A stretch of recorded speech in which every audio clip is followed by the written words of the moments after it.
Influencers అంటే చాలా మందికి యంగర్ జనరేషన్ మా అందరికి ఏం తెలుసు అంటే ఏదైనా ఒక దాన్ని ప్రమోట్ చేసి సింపుల్ గా 5,000 10K అలా తీసుకొని మీరు హ్యాపీగా ఉంటారు అనుకుంటున్నా.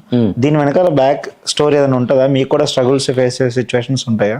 ఒకటి భయ్యా, ఎవరికి ఊరికే రాదు డబ్బు, ఎవరి కష్టమైన ఉంటుంది.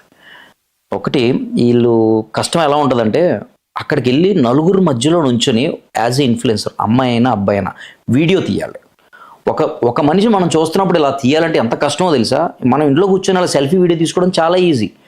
10 మంది ఉన్న చోట వెళ్ళి వాళ్ళని కాకుండా అక్కడ ఉన్న వేరే సబ్జెక్ట్నో వేరే ప్రోడక్ట్నో మనం వీడియో తీయాలంటే ఎంత షై ఉంటుందో తెలుసా? ఒరే మనం ఇప్పుడు కెమెరా ఆన్ చేసి ఇలా రికార్డ్ చేస్తాడు ఏమనుకుంటాడరా, ఏంట్రా ఇది అన్న ఫీలింగ్ వస్తుంది. అది చాలా కష్టమైంది. అది దాటగలిగితేనే ఇన్ఫ్లుయెన్సర్ సక్సెస్ అవుతాడు. 10 మంది ప్రోడక్ట్ని వీడియో తీయాలి, నీకు ఆ ప్రోడక్ట్ ఒకటే కనపడాలి, చుట్టూ ప్రపంచం అంతా శూన్యంలో ఉండాలి. వీడియో తీసుకుంటారు, అక్కడితో అయిపోదు, ఇంటికి రావాలి. ఈ ఇన్ఫ్లుయెన్సర్ అంటే ఆన్ స్క్రీన్ కనిపిస్తారు కదా, ఆన్ స్క్రీన్ కనిపించి డబ్బులు దొబ్బేస్తారు అనుకుంటారు. అలా కాదు, వచ్చి మళ్ళీ ఎడిటింగ్ చేసుకోవాలి, ఆ వీడియోకి తగ్గట్టు వాయిస్ ఓవర్ ఇవ్వాలి, దాన్ని ఎక్స్పోర్ట్ ఇచ్చి అప్పుడు అప్లోడ్కి వెళ్తుంది. ఇక్కడ ఎన్ని ఉన్నాయి? Multiple tasking. వీడియో తీయడం ఆడే, వీడియో ఎడిటింగ్ ఆడే, వాయిస్ ఓవర్ ఇవ్వడం ఆడే, దాని స్క్రిప్ట్ రాసుకునేది ఆడే, దాన్ని మళ్ళీ వీటిలన్నింటికి కలిపి తీసుకునేది డబ్బు. ఒకదానికే కాదు.